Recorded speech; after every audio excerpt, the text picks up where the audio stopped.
BJP अध्यक्ष महबूबा मुफ्ती को उनके खिलाफ जन सुरक्षा कानून के तहत लगाए गए आरोपों को इस केंद्र शासित प्रदेश के प्रशासन द्वारा हटा लिए जाने के बाद मंगलवार रात उनको रिहा कर दिया गया।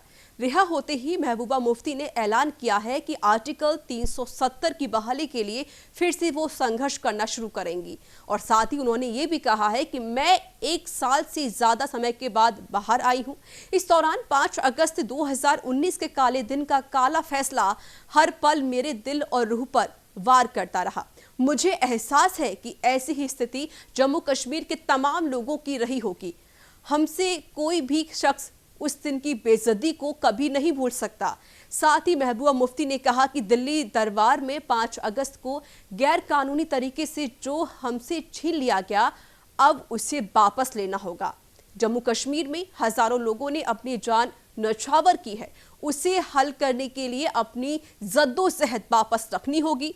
आपको बता दें कि सुप्रीम कोर्ट में महबूबा को हिरासत में रखने से जुड़े मामले पर अगली सुनवाई होने से महज 2 दिन पहले रिहा कर दिया है।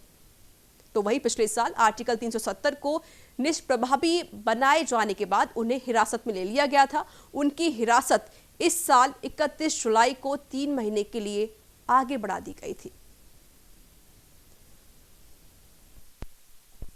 इन्होंने जो छीना है जम्मू और कश्मीर और लेह और करगिल के लोगों के साथ, उनका जो हक छीना है, उनके जो अधिकार छीने हैं, उनकी जो तरक्की छीनी है और छीन करके जो है वो अपनी तिजोरियां भरी हैं, अभी तो उसका हिसाब किताब भी होना है। और इस तरह के मुंगेरी लाल के सपने देखना बंद करना चाहिए उनको।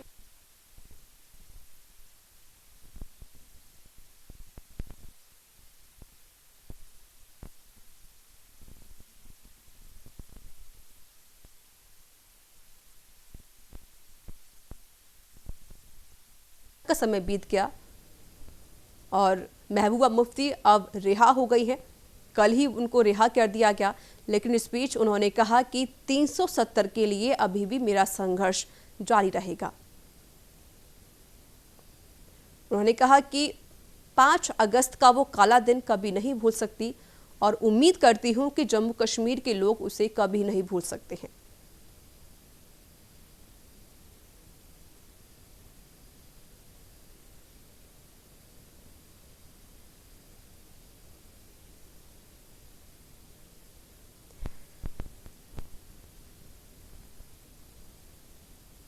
तो रिहाई के बाद महबूबा मुफ्ती ने अपना बयान दिया और उन्होंने 5 अगस्त का वो काला दिन याद करते हुए कहा कि उस दिन को मैं कभी नहीं भूल सकती हूं और साथ ही साथ उन्होंने ये भी कहा है कि अपनी उस बेइज्जती का पूरा बदला लिया जाएगा।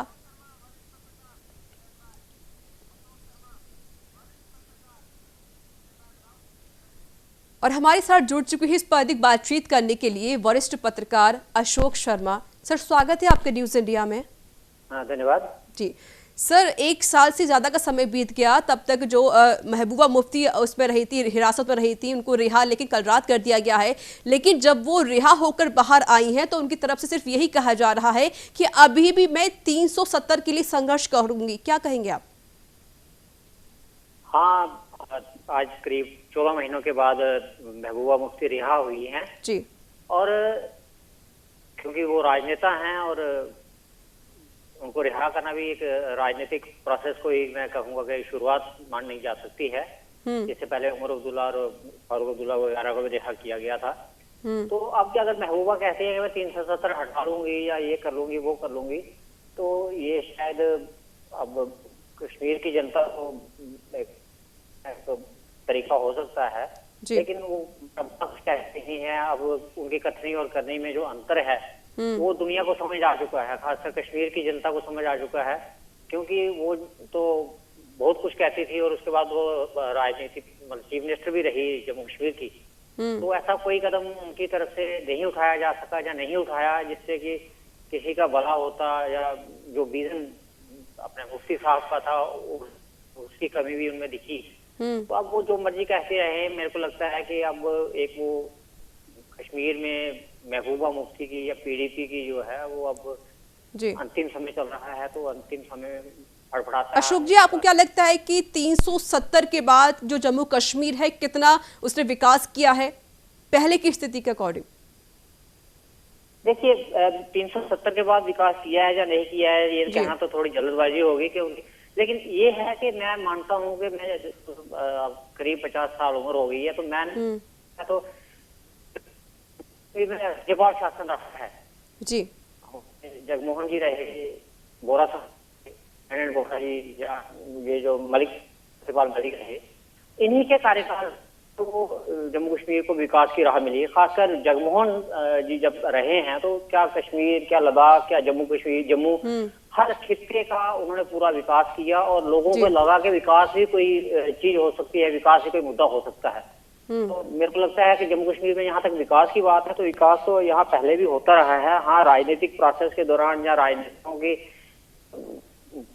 लागतबाजी की करते कहीं कुछ कम हुआ तो क्या नहीं सकता, अदरवाइज विकास में कहीं पहले भी कोई कमी नहीं थी। हाँ, कहीं थोड़ी जल्दी थोड़ी देरी हो सकती है, तो मैं कहूँगा कि बाकी 370 क्या कुछ जल्दी में कुछ भी कहना भी जल्दबाजी होगी, क्योंकि पहले तो अभी प्रोसेस चल रहा था, उसके बाद कोरोना शुरू हो गया और कोरोना ने जो मार दी है कश्मीर को, और इसमें जो प्रशासन जिस तरह से पूरी तरह से विफल रहा है इसको हैंडल करने में, तो मैं तो कहूँगा कि अब इसको बिल्कुल। चलिए अशोक शर्मा जी, बहुत बहुत शुक्रिया हमसे बातचीत करने के लिए, बात को साझा करने के लिए।